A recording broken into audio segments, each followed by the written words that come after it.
हाँ जी, good morning students. Last class में अपन ने पढ़ा था डिकम्पोजिशन ऑफ वीक एसिड इन, ठीक है। हाइड्रोक्लोरिक एसिड क्या कर देता है, जितने भी वीक एसिड होता है उनको डिकम्पोज कर देता है। वो चीजें अपन ने पढ़ ली थी, जैसे Na2CO3 की रिएक्शन 2HCl से करवाया था और वो डिकम्पोज हो जाता था तेरा 2NaCl प्लस H2 और CO2 के अंदर।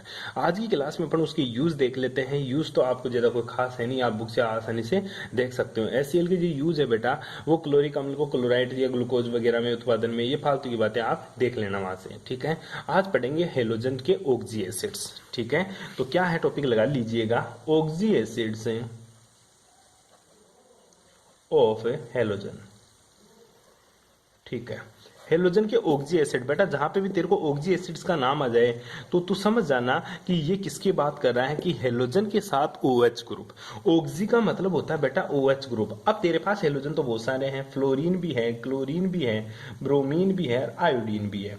इनके कौन कौन से ऑक्सी एसिड्स बनते हैं वो देख। फ्लोरीन केवल तेरा जो ऑक्सी एसिड्स का फॉर्मेशन करेगा वो केवल एक ही ऑक्सी एसिड्स बनाता है तेरा फ्लोरीन, और वो बनाता है बेटा हाइपोफ्लोरस एसिड, HOF। एक ही एसिड बनाएगा HOF। जो क्लोरीन होता है बेटा, ये तेरे बहुत सारे जो एसिड्स बनाते हैं। कौन कौन से बनाता है, जैसे क्लोरीन तेरा HOCl भी बनाता है, HOClO भी बनाता है तेरा, ठीक है। इसी तरह क्या बनाता है, HOClO2 भी बनाता है तेरा। इसके अलावा बनाता है तेरा HOClO3 भी बनाता है। इसके अलावा HOClO4 भी बनाता है, ठीक है। इसी प्रकार तेरा जो ब्रोमीन है वो बनाएगा HOBr भी बना देता है, HOBRO भी बना देता है बेटा, ठीक है। इसी तरह तेरा क्या बनाएगा, HOBRO2 भी बना देगा, HOBRO3 भी बनाएगा, HOBRO4 भी बनाएगा। आयोडीन भी इतने ही बनाता है, HOI, ठीक है। दूसरा HOIO, ठीक है। इसी तरह HOIO2, HOIO3, ठीक है, HOIO4। अब क्वेश्चन क्या बनता है यहाँ, क्वेश्चन ये बनता है, ये तो बहुत सारे ऑक्सी एसिड्स बनाते हैं लेकिन फ्लोरीन केवल मेरा एक ही ऑक्सी एसिड्स बनाता है, ऐसा क्यों गुरुजी? बेटा याद रखना, फ्लोरीन की high electron negativity, less size मतलब स्मॉल साइज, ठीक है, और अब्सेंट ऑफ वैकेंट डी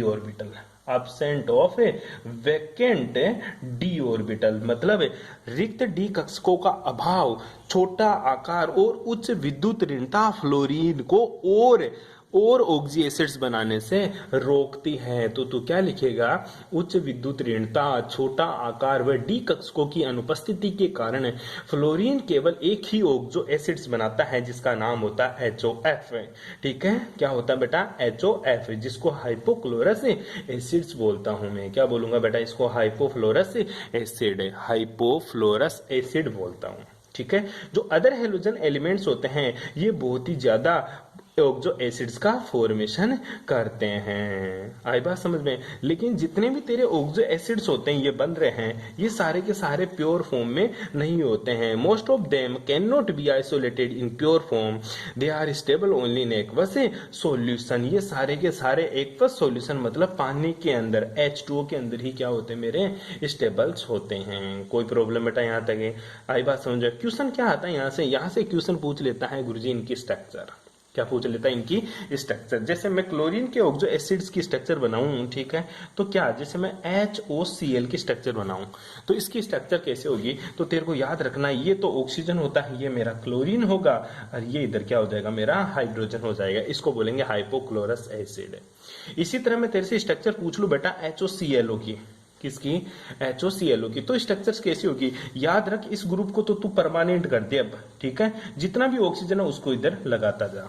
इसी तरह मैं तेरे को स्ट्रक्चर पूछ लू HOClO2 की, किसकी पूछ लू बेटा, HOClO2 की, तो गुरुजी कैसे बनाऊं, बस इस ग्रुप को तो फिक्स कर दे, OH को तो फिक्स कर दे, और यहाँ पे क्लोरीन, और क्लोरीन की इधर डबल बॉन्ड O और फिर से इधर डबल बॉन्ड O, क्योंकि क्लोरीन की जो वैलेंसी कितनी होती है बेटा, क्लोरीन की गुरुजी वैलेंसी 7 होती है, क्योंकि 7 इलेक्ट्रॉन ले सकता है, ये दे सकता है, ठीक है। इसी प्रकार में पूछू बेटा HOClO3, तो क्या बनाएगा तू, ऑक्सीजन हाइड्रोजन, ये मेरा क्लोरीन, ये डबल बॉन्ड O और ये डबल बॉन्ड O, कोई प्रॉब्लम यहाँ पे है, ठीक है। इस तरह से ये ऑक्सो एसिड्स का फॉर्मेशन करता है। क्या गुरुजी HOClO4 भी बनता है, क्या बेटा, क्या गुरुजी HOClO4 भी बनता है?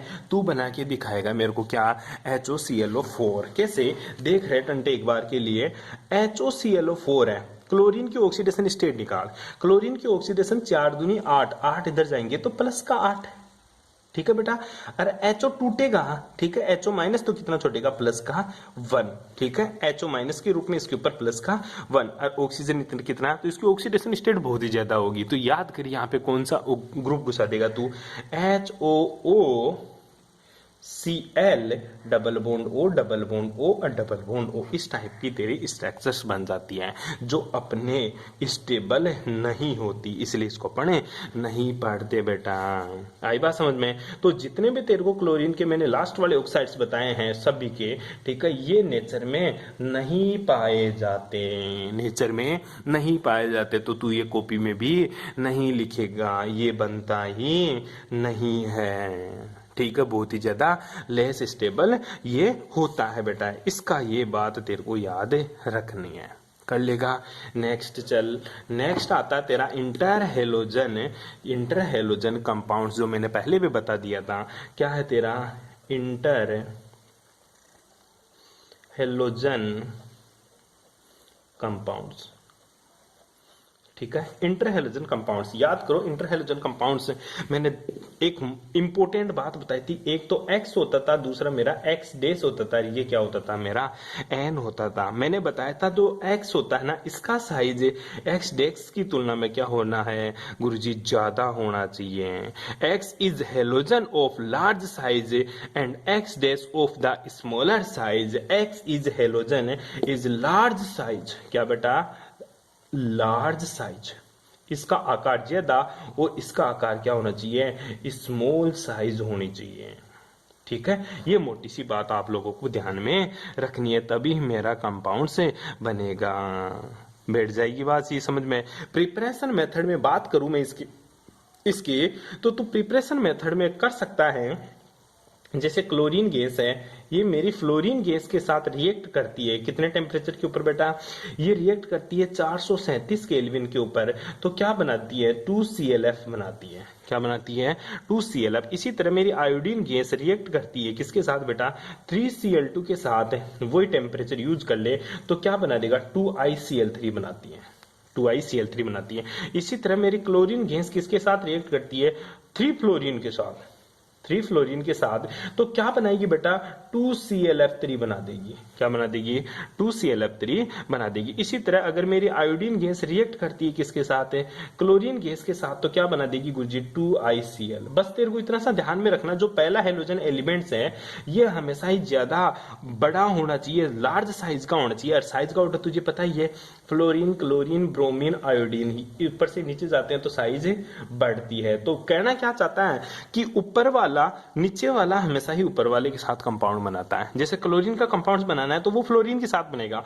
ब्रोमीन का कंपाउंड किस किस के साथ बन सकता है, ब्रोमीन का कंपाउंड क्लोरीन के साथ बन सकता है और फ्लोरीन के साथ बन सकता है। और जो क्लोरीन है इसका कंपाउंड केवल फ्लोरीन के साथ बन सकता है। इसी तरह आयोडीन है ना, ये ब्रोमीन के साथ भी कंपाउंड बना सकता है, क्लोरीन के साथ भी कंपाउंड बना सकता है और मेरा फ्लोरीन के साथ भी कंपाउंड बना सकता है। कैसे, जैसे मेरी ब्रोमीन गैस है, ठीक है, Br2 की रिएक्शन करा दूं मैं किसके साथ, 5F2 के साथ। किसके साथ बेटा, 5F2 के साथ। तो क्या बन जाएगा, 2BrF5। बैठ गई बात समझ में। इस तरह से तेरे को ये चीजें याद रखनी है। क्वेश्चन क्या आती है, क्वेश्चन ये आती है कि इनकी स्ट्रक्चर्स बताओ। क्या बताओ बेटा, स्ट्रक्चर्स बताओ। और तुझे सबकी स्ट्रक्चर आनी चाहिए। स्ट्रक्चर में 3 चीज तेरे से पूछेगा। पहला तो हाइब्रिडाइजेशन, संकरण, दूसरा उसकी स्ट्रक्चर, ठीक है, तीसरा उसका बॉन्ड एंगल, ठीक है। ये चीजें वो बार बार पूछता है। फॉर एग्जाम्पल मैं बात कर लू एक कि गुरुजी मेरे को BrF3 की स्ट्रक्चर बना के दिखा दे। किसकी, BrF3। चेक कर BrF3, लार्ज साइज, ये ले ब्रोमीन। और तुझे पता है ब्रोमीन के बाह्यतम कक्षक में 7 इलेक्ट्रॉन होता है। फिर कल बाहर आई आंटी, 7 में से गुरुजी 7 इलेक्ट्रॉन दिखा दे। 1 दिखा दिया तूने, ठीक है, 2 3 4 5 6 7। 7 में से 3 तो क्या कर लिए गुरुजी, फ्लोरीन के साथ बॉन्ड बना लिए, आले, ठीक है। 3 तो क्या कर लिए, फ्लोरीन के साथ बॉन्ड बना लिए। और 2 किस में कन्वर्ट हो गए बेटा, ये 2 गुरुजी लोन पेयर में कन्वर्ट हो गए। किसमें कन्वर्ट हो गया बेटा, लोन पेयर में। और ये क्या कर लिया, फ्लोरीन के साथ बॉन्ड बना लिया। क्या कर लिया, फ्लोरीन के साथ बॉन्ड बना लिया। इस टाइप की स्ट्रक्चर होती है। लेकिन ध्यान दे, जो लोन पेयर होता है, इनके बीच में क्या आता है गुरुजी, रिपल्सन। क्या आता है बेटा, रिपल्सन। और लोन पेयर बॉन्ड पेयर के बीच में भी क्या आता है गुरुजी, रिपल्सन। क्या आता है बेटा, रिपल्सन।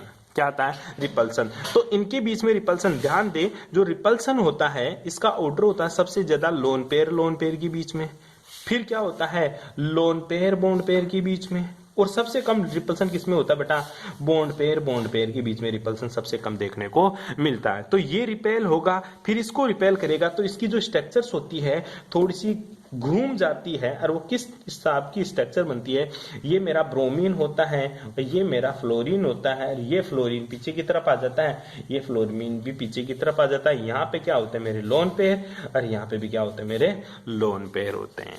ठीक है, इस हिसाब की स्ट्रक्चर होती है। इसका जो संकरण होता है, ठीक है, इसमें जो संकरण था वो कौन सा था, काउंट कर ले। लोन पेयर कितना बेटा, 2, 1 और 2। बॉन्ड पेयर कितने बेटा, 3, 1 2 और 3। टोटल कितना, 5। और 5 की जो हाइब्रिडाइजेशन होता है sp3d होता है। क्या होता है, sp3d। और इसकी जो ज्योमेट्री होती है, ठीक है, इसकी जो ज्योमेट्री होती है वो टीबीपी होती है, ट्राइंगल बाई पिरामिड होता है। क्या होती है, ट्राइंगल बाई पिरामिड। लेकिन अकॉर्डिंग टू वीएससीपीआर थ्योरी, याद करो वीएससीपीआर थ्योरी पढ़ाई थी, valence shell electron pair repulsion theory, VSE PR theory, valence shell electron pair repulsion theory के अकॉर्डिंग इसकी जो स्ट्रक्चर्स होती है वो क्या हो जाती है बेटा, सीसा हो जाती है। क्या हो जाती है रे, सीसा हो जाती है। या फिर तू इसको बोल सकता है सर इसकी स्ट्रक्चर स्लाइटली घूम जाती है। ये से स्ट्रक्चर होनी चाहिए थी, टी शेप की तरह हो जाती है। क्या हो जाती है बेटा, टी शेप हो जाती है। कैसी हो जाती है रे, टी शेप, या इसी को मैं बोल सकता हूं सीसा स्ट्रक्चर हो जाती है। क्यों, क्योंकि अकॉर्डिंग टू वीएससीपीआर थ्योरी खुद बोल रहा है valence shell electron pair repulsion, ये रे इलेक्ट्रॉन पेयर रिपल्सन की वजह से इसकी स्ट्रक्चर टी शेप या सीसा हो जाती है। बस यही क्वेश्चन पूछता है बेटा इंटर हैलोजन कंपाउंड से कि आपको स्ट्रक्चर बनानी आनी चाहिए। और ये चीज तू कहां देखेगा, ये चीज गुरुजी मैं देख सकता हूं अपने हाइब्रिडाइजेशन के टॉपिक में। कर लेगा, आई बात समझ में, कोई ज्यादा चीज नहीं पढ़ाई बेटा। आगे जो तेरा टॉपिक स्टार्ट होता है बेटा वो आता है तेरा ग्रुप 18। छोटा सा टॉपिक है और वो छोटा सा तेरा चैप्टर को क्लियर कर देगा यहीं से। हाँ सॉरी, चैप्टर क्या पॉइंट है बेटा, ग्रुप 18 एलिमेंट्स। ठीक है, पहली चीज तो तुझे ग्रुप 18 जितने भी एलिमेंट्स हैं उनके बारे में पता होना चाहिए, कौन कौन से एलिमेंट्स ग्रुप 18 में आते हैं जी। ठीक है, तो जो ग्रुप 18 के एलिमेंट्स है बेटा वो है तेरा हीलियम, ठीक है, फिर तेरा नियोन होता है, ठीक है, फिर तेरा आर्गन गैस होती है, फिर तेरी क्रिप्टॉन गैस होती है, फिर तेरी जीनोन गैस होती है, फिर तेरी रेडोन गैस होती है। ठीक है, बस ये चीजें तेरे को पता होना चाहिए। जो इसका इलेक्ट्रॉनिक विन्यास है वो तुझे आसानी से आता है। कैसे कि इसका इलेक्ट्रॉनिक कॉन्फ़िगरेशन होता है गुरुजी, नॉर्मल इलेक्ट्रॉन NS2 NP6 होता है। क्या होता है बेटा, NS2 NP6 होता है। मतलब जो एटॉमिक नंबर होगा वो एटॉमिक नंबर, जैसे हीलियम आएगा मेरा 2 नंबर पे, याद रख लेना इसका एटॉमिक नंबर 2 10 18 36 2 10 18 36 54 और 86। ठीक है, ये इसके इलेक्ट्रॉनिक नंबर्स तुझे पता होने चाहिए। सभी एलिमेंट्स के इलेक्ट्रॉनिक नंबर्स आपको पता होने चाहिए, अदरवाइज प्रॉब्लम हो जाएगी बेटा। क्यों, इसके बेसिस पे तू और का इलेक्ट्रॉनिक कॉन्फ़िगरेशन आसानी से लिख सकता है। लिख लेगा, कोई प्रॉब्लम यहाँ तक है। इलेक्ट्रॉनिक कॉन्फ़िगरेशन की बात करूं तो हीलियम के लिए NS2 होता है, P तो होता ही नहीं है, तो इसका इलेक्ट्रॉनिक कॉन्फ़िगरेशन क्या होता है बेटा, 1s2 होता है हीलियम का। इसी तरह अगर मैं नियोन की इलेक्ट्रॉनिक कॉन्फ़िगरेशन की बात करूं तो गुरुजी हीलियम का अगर मैं खा जाऊं, ठीक है, तो क्या हो जाएगा बेटा, 2s2 2p6 होता है। इसी तरह यहाँ क्या आ जाएगा, ऊपर वाला नियोन का इलेक्ट्रॉनिक कॉन्फ़िगरेशन सेम, और फिर आगे की लिखूंगा गुरुजी, जैसे मैं नियोन लिख दिया तो 3s2 3p6 और 3d0, पता ही है।